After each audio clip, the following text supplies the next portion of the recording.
25가 엘리후. 하나님은 너무나도 분명하시다. 본문은 엘리후가 욥을 권면하고 책망하는 말입니다. 하나님은 의로우시며 하나님은 대강 넘어가지 않는다. 너가 어려움을 당하는 것은 너가 잘못했기 때문이다. 하나님께 그 탓을 돌릴 수 없다. 그러니 너 하나님한테 빨리 잘못을 인정하고 용서를 빌라고 합니다. 우리에게 익숙한 사고입니다. 그러나 우리가 아는, 그리고 우리가 믿는, 우리에게 그 아들을 주신 하나님은 우리의 생각보다 크십니다. 엘리후의 책망과 권면의 배경을 이루는 그 판단 잣대는 너무 분명한 것이 문제입니다. 물론 하나님은 너무 분명한 분이십니다. 하지만 분명함이라는 것은 하나님의 무한하심 중에 어느 하나이지 그것이 전부는 아닙니다.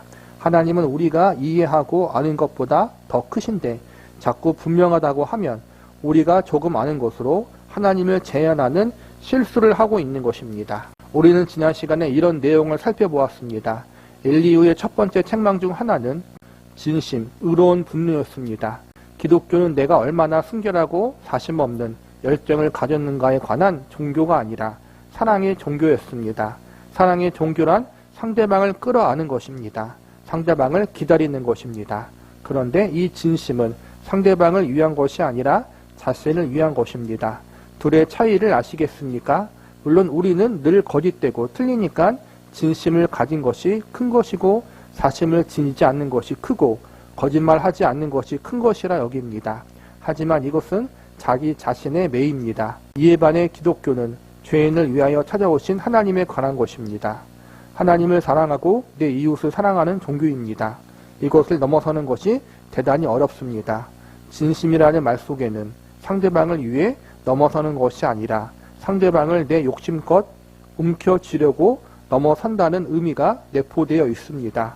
물론 사심을 넘어선다는 것만 해도 큰 가치가 있지만 기독교는 사심이 없는 것보다 훨씬 큽니다. 사랑이기 때문입니다. 오늘도 그 이야기입니다. 지난 시간에 엘리후는 욥에게 진심이라는 것을 들이밀면서 진심으로 하나님 앞에 나아가야 한다. 그렇게 이야기했어요. 한마디로 지금 욥이 진심으로 하나님 앞에 나아가지 못했다고 하는 거예요. 오늘 욥기 34장에서는 하나님이 너무나 분명하시고 완전하시고 의로우신 분이기 때문에 그분은 실수하지 않는다. 그런데 너가 지금 이렇게 고난 당하고 있고 그 고난이 억울하다고 하는 것은 하나님이 지금 잘못하고 있다라고 이야기하는 것인데 그것이 잘못된 것이다. 욥의 세 친구보다 조금 더 깊은 신앙의 원리로 가지고 욥에게 대했지만 결국은 같은 거예요. 욥이 문제가 있다는 거예요. 근데 우리가 욥의 결론을 알듯이 하나님은 욥이 잘못했다고는 이야기하지 않았어요. 욥의 세 친구가 잘못했다고 결론을 내려주셨죠.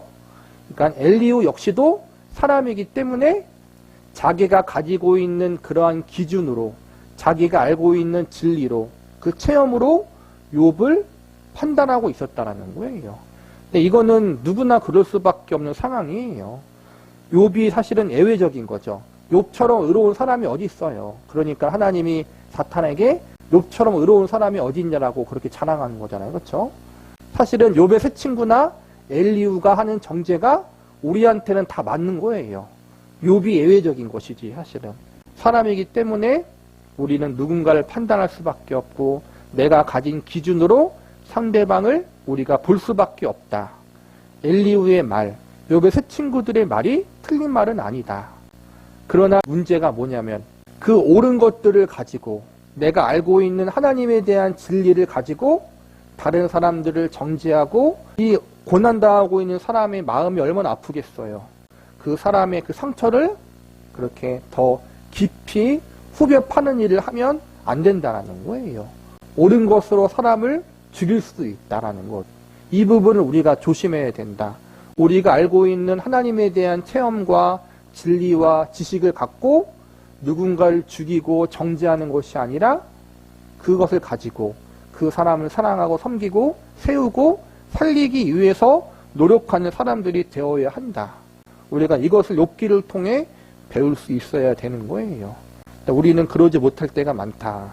엘리후와 욥의 세 친구들은 그 누구보다도 하나님에 대한 진리를 많이 알고 있었어요. 그런데 그 많이 알고 있는 진리를 갖고 욥의 마음을 아프게 했다.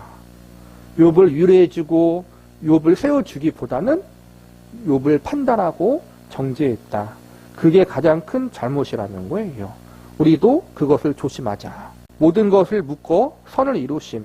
엘리후에게 하나님의 통치와 인간에게 허락한 하나님의 궁극적인 뜻이 옳고 그름 둘로 나뉘어 있습니다.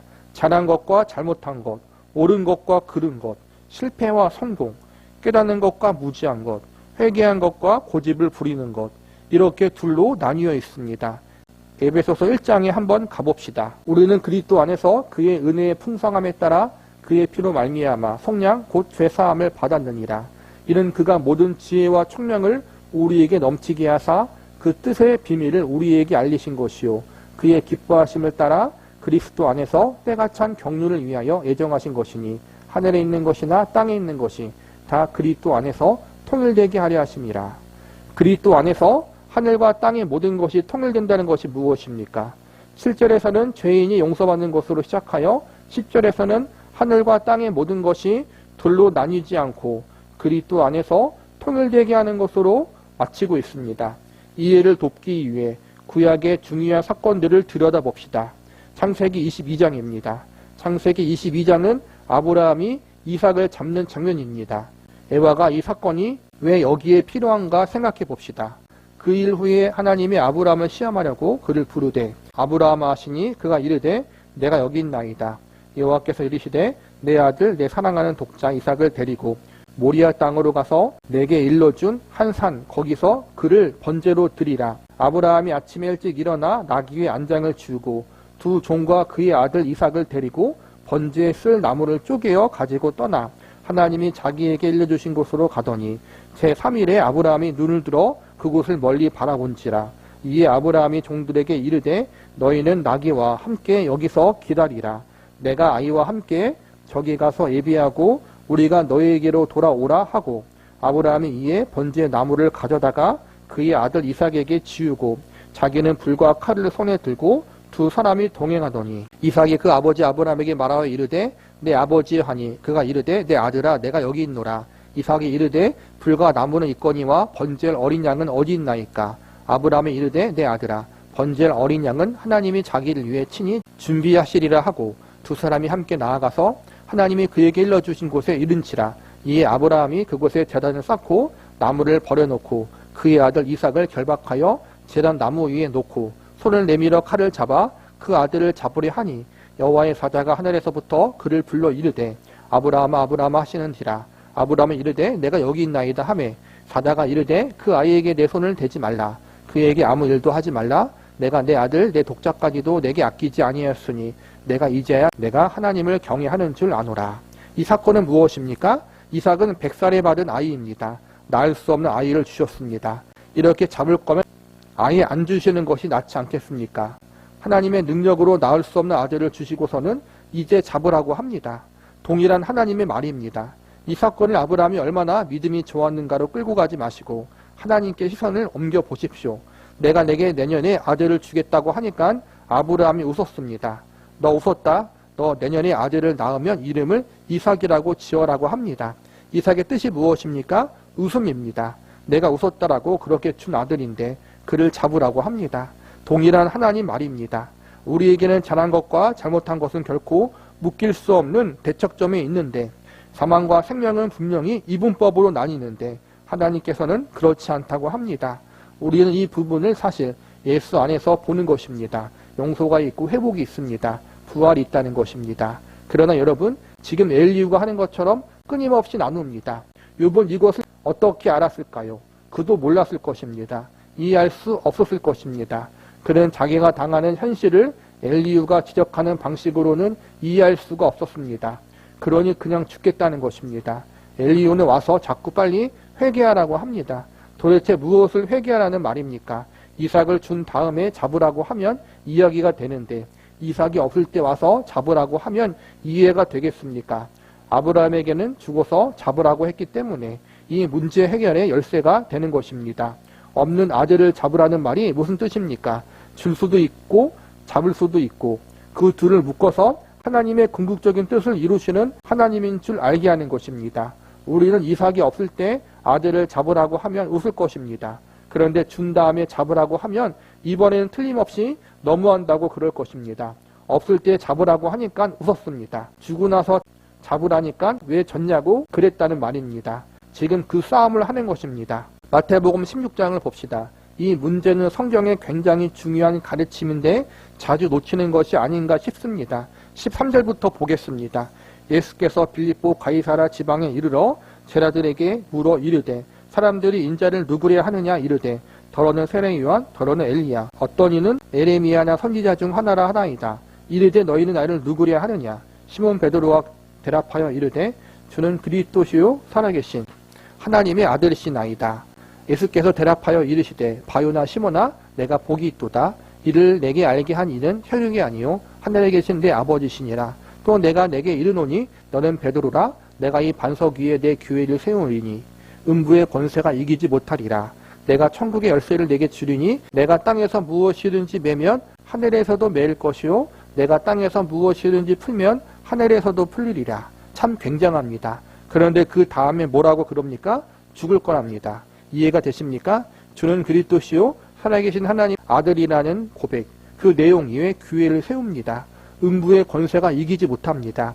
천국의 열쇠를 맡깁니다. 그리고 죽으신답니다. 누가 그것을 이해하겠습니까? 그래서 베드로가 나섭니다. 이때부터 예수 그리스도께서 자기가 예루살렘에 올라가 장로들과 대제사장들과 서기관들에게 많은 고난을 받고 죽임을 당하고 제3일에 살아나야 할 것을 제자들에게 비로소 나타내시니 베드로가 예수를 붙들어 항변하여 이르되 주여 그리 마옵소서 이 일이 결코 주께 미치지 아니하리이다. 그러자 예수님이 베드로에게 뭐라고 합니까? 사탄아 내 뒤로 물러가라. 너는 나를 넘어지게 하는 자로다. 내가 하나님의 일을 생각하지 아니하고 도리어 사람의 일을 생각하는도다 하시고 교회의 권세와 주인이신 예수가 그 모든 복된 약속을 해놓고 죽으실 거랍니다. 이 고백을 하여 칭찬받은 베드로, 그의 고백 위에 교회를 세우겠다고 하셨는데 베드로에게 뭐라고 하십니까? 사탄이라고 합니다. 이 둘이 묶여 다니니까 정신이 없습니다. 무엇이 잘하는 것이고 무엇이 못하는 것인지, 무엇이 유익인지, 하나님이 하시는 일이 우리의 이해와 얼마나 다르고 큰지 정신이 없습니다. 바요나 시몬아 내가 복이 있도다. 이를 내게 알게 하신 이는 혈육이 아니요 하늘에 계신 내 아버지이시라. 내가 이 반석 위에 교회를 세우리니라고 베드로에게 말해놓고 금방 사탄아 내 뒤로 물러가라고 합니다. 그리고 이렇게 이야기합니다.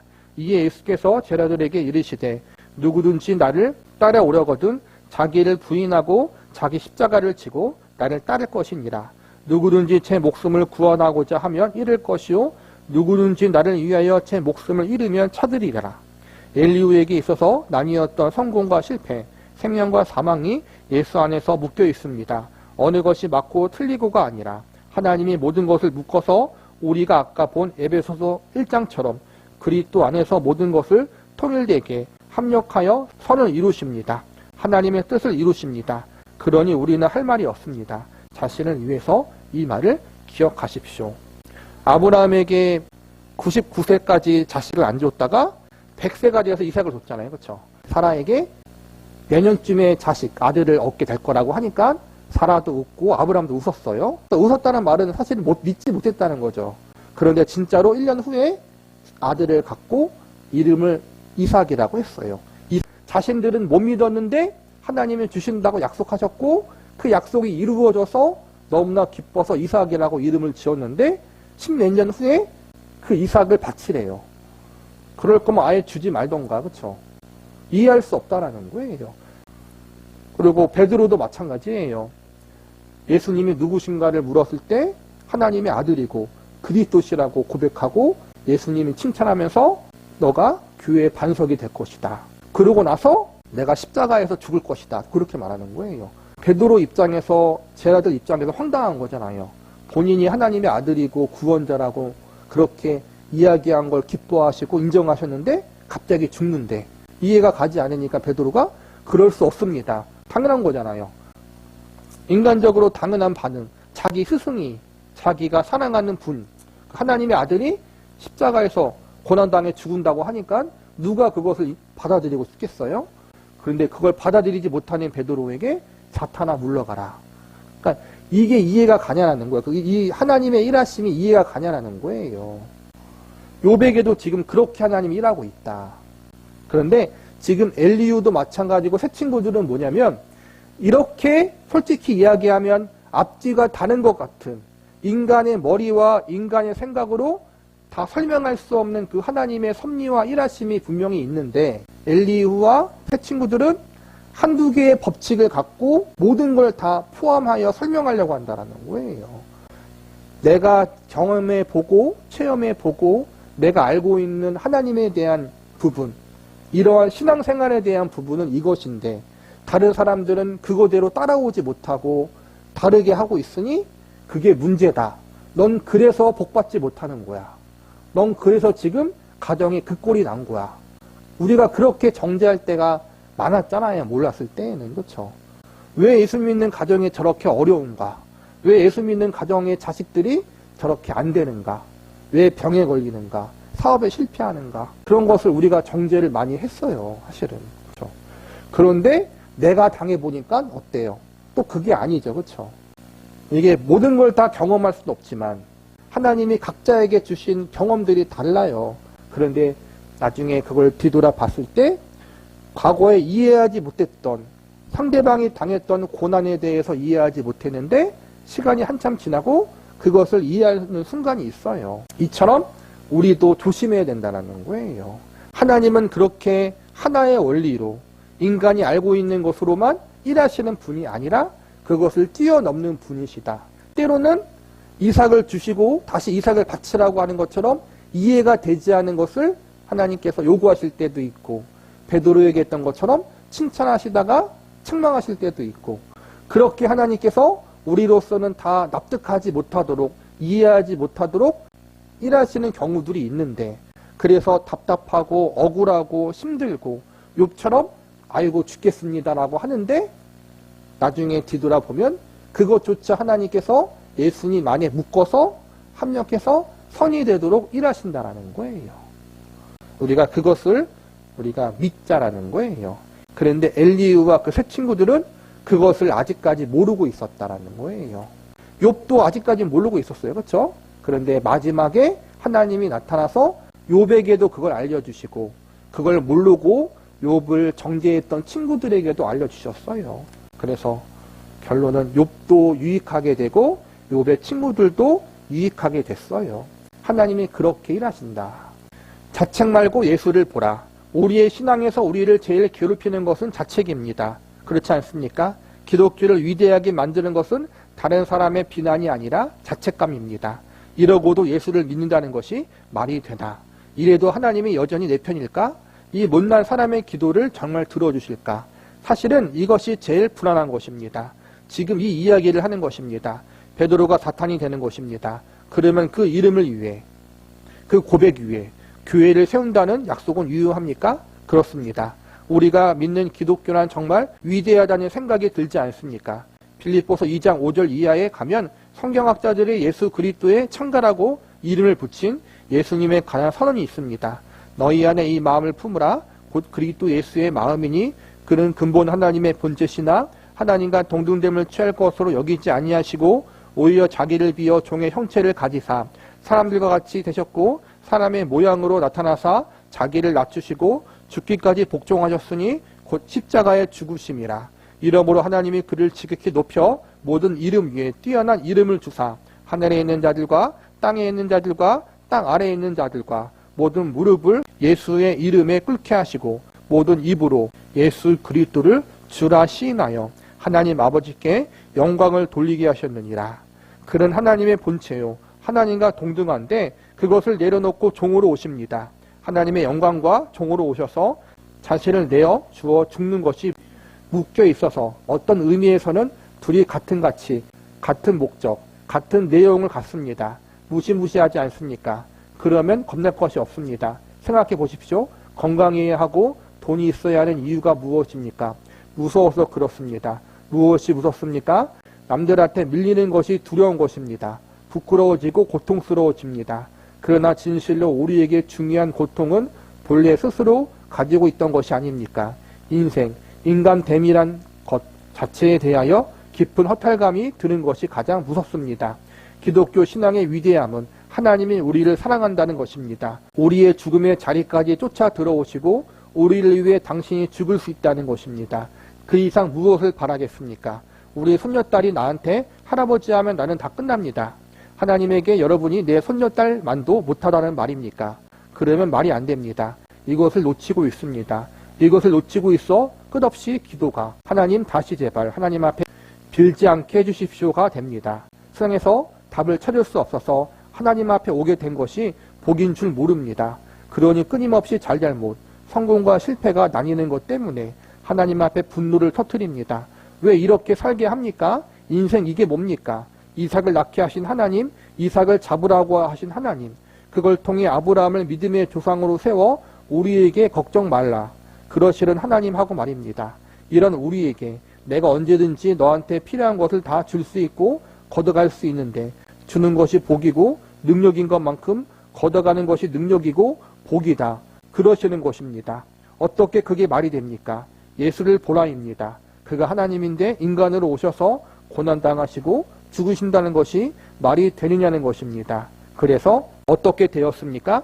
빌립보서 2장 10절을 다시 봅시다. 하늘에 있는 자들과 땅에 있는 자들과 땅 아래에 있는 자들로 모든 무릎을 예수의 이름에 꿇게 하시고 할 말이 없습니다. 죽음, 비난, 실패, 무슨 용서할 수 없는 최고의 죄, 모든 것이 예수 앞에서 할 말을 잃습니다. 할 말이 없습니다. 예수가 용서 못할 사람은 없습니다. 그래서 우리가 예수 믿는 것이 아닙니까? 우리는 좀 더 나은 사람들이 아닙니다. 그렇죠. 모든 입으로 예수 그리스도를 주라 시인하여 하나님 아버지께 영광을 돌리게 하셨느니라. 모든 무릎을 예수의 이름에 꿇게 하십니다. 이 부분이 엘리후에게 그리고 새 친구에게 닫혀 있는 것입니다. 그것을 지금 욥기가 여는 것입니다. 하나님이 이해할 수 없도록 일하실 때가 너무나 많아요. 이해하도록 일하실 때도 있지만 그러지 못할 때도 많은데 내가 이해하고 납득하지 못하게 일하시는 건 쏙 빼놓고 내가 이해하도록 일하신 것만 생각할 때가 많아요. 쉬운 예로 우리가 기도해서 그 기도한 대로 응답받은 적이 더 많아요? 아니면 응답하지 못한 게 더 많아요? 내가 기도한 대로 응답하신 것보다 응답하지 않을 때가 더 많아요. 시간이 지나고 나서 기도의 제목대로 응답하지 않은 것이 하나님의 방법으로 응답된 걸 우리가 나중에 깨닫죠. 그렇죠? 더 좋게.